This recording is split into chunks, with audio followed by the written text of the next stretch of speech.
Bom, vamos para o exemplo número 2 sobre associação mista.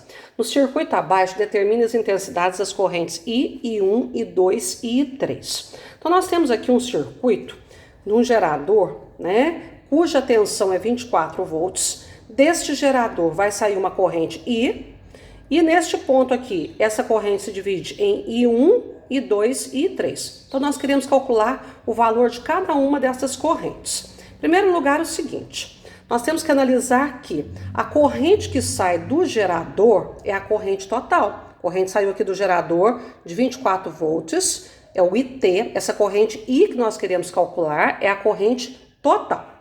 Chega neste ponto aqui, nós temos 3 ramos, 3 fios, então essa corrente vai se dividir, porque ela tem 3 caminhos. Então ela vai se dividir na corrente I1, que vai percorrer o resistor de 8 ohms, vai sair do resistor de 8 ohms e vai chegar aqui.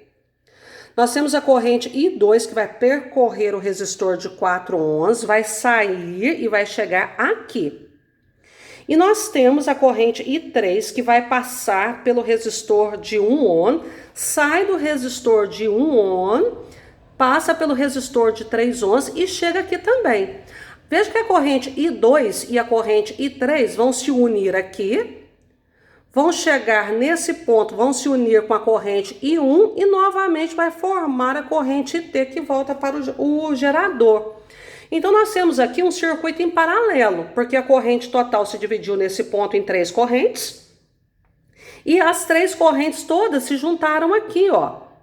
A I2 com a I3 nesse lugar, chegou aqui, juntou com a I1 e formou novamente a corrente total. Nós temos aí um paralelo. Porém, neste fio do paralelo, neste ramo, nós temos uma série, porque o resistor 1 ele está em sequência com o resistor 3. Então, nesse fio nós temos uma série. Como é que nós resolvemos a série? Na série a gente soma as resistências, 1 mais 3, 4. Então, nesse fio eu tenho uma resistência de 4 ohms, que é o que nós vamos colocar aqui, ó. Então, nós tínhamos o gerador de 24 volts, aqui nós temos o de 8, o de 4, e nesse fio onde tinha 1 e 3, formou-se uma resistência equivalente de 4 ohms. Bom, a corrente se dividiu no mesmo ponto, juntou aqui a I1, I2 e 3, todas elas se juntaram nesse fio que está ligado ao negativo. Corrente se divide num ponto e junta no mesmo ponto, nós temos aí um paralelo. E como é que nós fazemos a resistência equivalente do paralelo? No paralelo, nós fazemos a soma dos inversos das resistências. Então, vai ficar 1 sobre RT é igual a 1 sobre 8, mais 1 sobre 4, mais 1 sobre 4. Denominadores diferentes, tiramos o mínimo múltiplo comum, que nesse caso é 8, porque o 8 é dividido por 8 e o 8 é múltiplo de 4. Nós fazemos assim, repetimos 1 sobre RT é igual a 8 dividido por 8, dá 1 vezes 1, 1. 8 dividido por 4 dá 2 vezes 1, 2. 8 dividido por 4 dá 2 vezes 1, 2. E colocamos lá. Repetimos 1 sobre RT, não pode colocar só RT. E somamos aqui, ó. 1 mais 2, 3, mais 2, 5, então fica 5 oitavos. Número dividido por letra, multiplica incluso e multiplica a diagonal que tem a variável primeiro. RT vezes 5 dá 5RT. 1 vezes 8 dá 8. O número que está multiplicando passa dividindo. 8 dividido por 5 vai dar 1,6 ohms de resistência. Ou seja, a resistência total equivalente dessa associação é 1,6 ohms. Observe aquela regra. A resistência equivalente do paralelo tem que ser menor do que a menor resistência da associação. Qual que é a menor resistência da associação? 4. A resistência total deu 1,6, que é menor que 4. Bom, como esses resistores estão em paralelo, todos eles têm a mesma tensão elétrica. Então, para nós calcularmos a corrente I na realidade, ela é a corrente total. Entramos na equaçãozinha R igual a U sobre I. Porém, como nós vamos calcular a resistência total, nós vamos usar a resistência total, que é 1,6. A tensão é 24 sobre IT. Multiplicamos em cruz. Vai ficar 1,6 vezes IT dá 1,6 IT.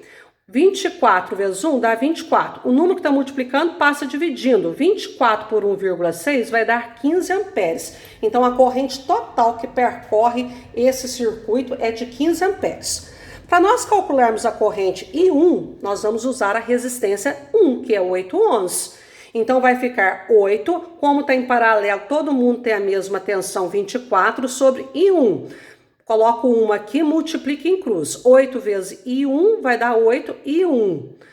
1 vezes 24 dá 24. 8 passa dividindo, então 24 dividido por 8 vai dar 3 amperes. Então a corrente que entrou no resistor de 8 ohms é de 3 amperes.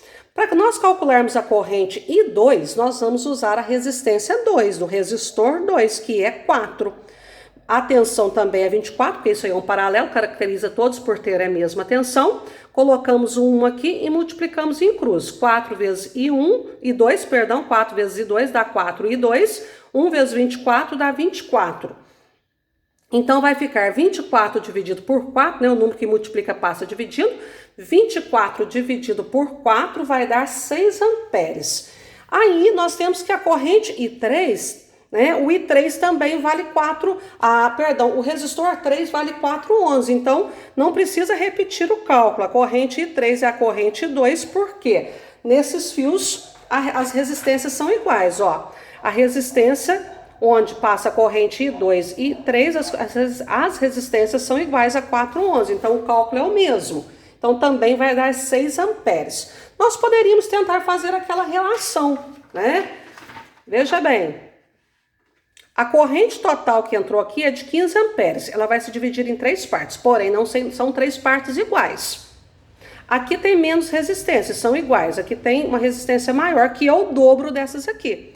Então nós teríamos que fazer um joguinho aqui, onde a soma dessas duas, a resistência aqui tem que ser o triplo daqui, e o dobro daqui, e a soma dessas duas aqui tem que dar valores iguais. Dava para fazer uma relação aí.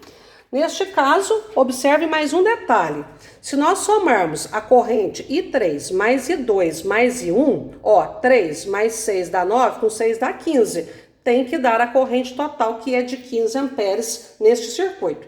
Então, as respostas são 15 amperes a corrente I, que é a corrente total, 3 amperes, que é a corrente I1, 6 amperes, que é a corrente I2, e 3 amperes, que é a corrente, 6 amperes, que é a corrente I3, tá? Não fiz o cálculo do I3, que seria idêntico ao cálculo do I2, tá ok?